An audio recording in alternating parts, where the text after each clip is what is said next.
আও তাকুলু ইন্নামা আশরাকা আবাউনা মিন ক্বাবল ওয়া কুননা যুররিয়াতাম মিন বাদিহিম আফাতুহলিকুনা বিমা ফাআলাল মুবতিলুন। এই হিন্দু ভাই, এ বৌদ্ধ ভাই, এ খ্রিস্টান ভাই, এ আমার ইহুদি ভাই, তোমাদেরকে ভাই জন্য বললাম, তোমাদের সাথে আমাদের কোনো আদাওয়াতি নাই, তোমাদের সঙ্গে আমাদের কোনো দুশমনি নাই। আল্লাহর নবী বলেন, ব্যক্তিকে নয় তার কর্মকে ঘৃণা করো। তোমার হিন্দু ধর্মকে আমি বিশ্বাস করি না, তোমার বৌদ্ধ ধর্মকে আমি বিশ্বাস করি না, তোমার ইহুদি ধর্মকে আমি বিশ্বাস করি না, কারণ আমার কোরআনে কয় এগুলো কোনো ধর্ম না, মানব রচিত ধর্ম। ঠিক কিনা বলেন? এ ভাই, আল্লাহ পাক তোমাকে জিজ্ঞাসা করবে, তুমি যদি কথা বলো আমার বাবা হিন্দু ছিল, আমিও হিন্দু, আমার দাদা হিন্দু ছিল, আমিও হিন্দু, আমার পরদাদা হিন্দু ছিল, বৌদ্ধ ছিল, খ্রিস্টান ছিল, আমিও তাই হয়ে গেলাম। আল্লাহ বলেন, না না, তোমার মেমোরি দিয়েছিলাম, তোমার ভালো মন্দ যাচাই করার শক্তি দিয়েছিলাম। ঠিক কিনা বলে?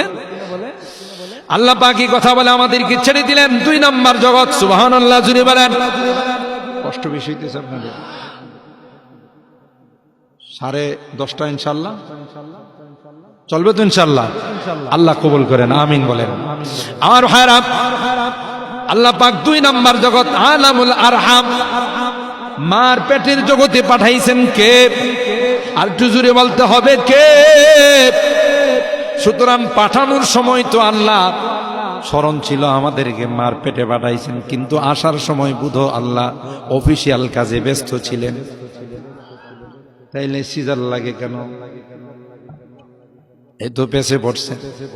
আমি বহু মাহফিলে বহু বয়ানে বলি, আল্লাহ যেখানে কোরআনে বলছেন সুম্মাস সাবিলা ইয়াসসারা, বাচ্চাটা আসার সময় আমি আল্লাহ কুদরতি হাত দিয়ে তাকে দুনিয়াতে প্রবেশ করাই। আরো আস্তে সুবহানাল্লাহ। যেখানে আল্লাহ কোরআনে ডিক্লার দিয়েছেন যে বাচ্চাটা দুনিয়াতে আসার সময় দুনিয়ার কোনো লজিক, দুনিয়ার কোনো থিওরি, কোনো বৈজ্ঞানিক দার্শনিক বলতে পারে না এত ছোট্ট একটি রাস্তা দিয়া এত বড় একটা বাচ্চা কি করে আসে। আল্লাহ ডাক দিয়া কয়, যেখানে তোমার লজিক ফেল সেখানে আমার কুদরত শুরু। ঠিক কিনা বলেন?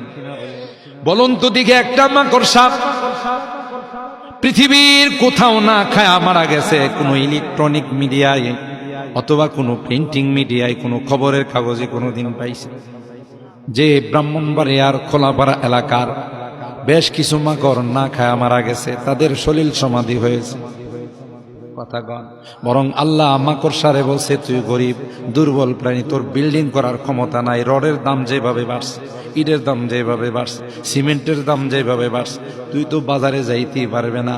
খোলাপাড়ার শিল্পপতি কোটিপতি একটা বিল্ডিং বানাবে, বানানো শেষ হওয়ার আগে তুই একটা কর্নার দখল করে ফেলাইস।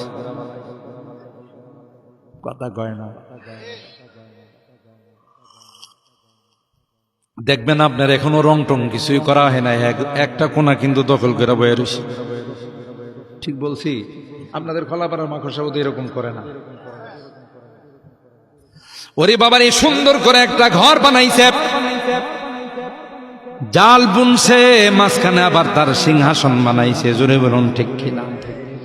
ওই শাহিন শাহ বাদশাহ সিংহাসনে বসে বসে জিকির করে, ইল্লাল্লাহ ইল্লাল্লাহ ইল্লাল্লাহ ইল্লাল্লাহ ইল্লাল্লাহ ইল্লাল্লাহ ইল্লাল্লাহ ইল্লাল্লাহ।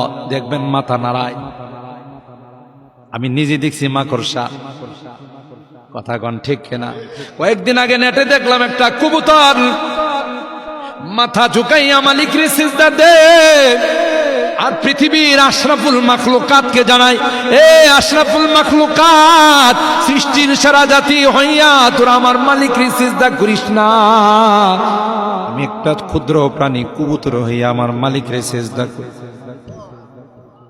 আমাদেরকে আল্লাহ সতর্ক করার জন্য গোষ্ঠীর মধ্যে মাঝে মধ্যে আল্লাহর নাম দেখা যায় না? যায় না? অনেক কিছুর মধ্যে আল্লাহর নাম দেখা যায়। আল্লাহ কয়, নেমু খারাপ, তোরে দুনিয়াতে পাঠাইলাম, খাবার দিতেছি আমি, রিজিক দিতেছি আমি, অক্সিজেন দিতেছি আমি, সব আমি দিতেছি রে, তুই 2টা সিজদাকে আমারে দেওয়ার মতো আমি হক রাখি। জোরে বলেন ঠিক কিনা? এ মাকড়সা, কোন রকমের রিজিকের চিন্তা নাই।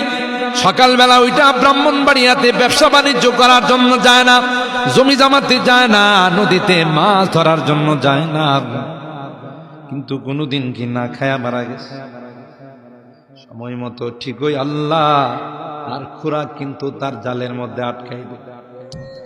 ছোট পোকা যায় আটকাই যা, মশা যায় আটকাই যা।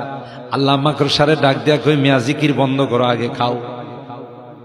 সুবহানাল্লাহ। আস্তে কও। জুনুনুম মিনকা আনতা সাআলি রিজকিন ওয়া ইউরযাকু ফি গিশাওয়াতিহিল জানিনু। কবি ডাক দিয়া বলে, পাগল, এ পাগল, তুই তো আস্তা একটা পাগল। তোর গাছের ঢালের মধ্যে পাখিগুলোরই দেখিস না, তোর ঘরের মুরুগরে তুই দেখিস না। ভোর রাত্রে হইলে ওই মুরুগটা আর ঘুমায় না, মুরুগটা আমার আল্লাহরে ডাকে সুবহুন কুদ্দুস।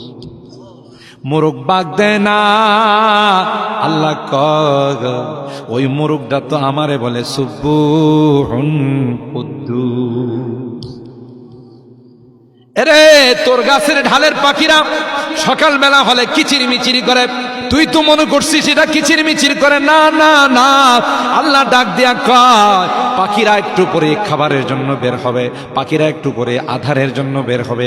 পাখিদের তো কোনো ব্রাহ্মণবাড়িয়া শহরে কোনো দোকান নাই, কলাপাড়া বাজারে কোনো দোকান নাই, তাদের মাঠের মধ্যে কোনো জমি জমাও নাই। কথা বলুন ঠিক কিনা? পাখিরা তখন খালি হাতে মালিকের কাছে বলে, মালিক তুমি বানাইছো, আমাদের রাস্তা আছে, তুমি আমাদের রিজিক দিয়া পালবা। কথা বলুন ঠিক কিনা? সুতরাং তোমার নাম নিয়ে বাহির হলাম, তুমি আমাদের কোত্থেকে রিজিক দিবা আমরা জানি না। সুবহানাল্লাহ বলে। এটা হলো আল্লাহর নাম নিয়ে তাসবিহ তাহলিল পড়ে বের হয়। সন্ধ্যার সময় আবার ডালে ফেরত আসে না, আসে কোথায় কোথায় খাবার সংগ্রহ করে, সন্ধ্যার সময় আবার আয়সা কিচির মিচির করে না করে। ওই পাখিগুলো শুকরিয়া আদায় করে, আল্লাহ সকালবেলা খালি পেটে বের হয়েছিলাম, সন্ধ্যাবেলায় ভরা পেটে বাসায় ফিরাইলাম।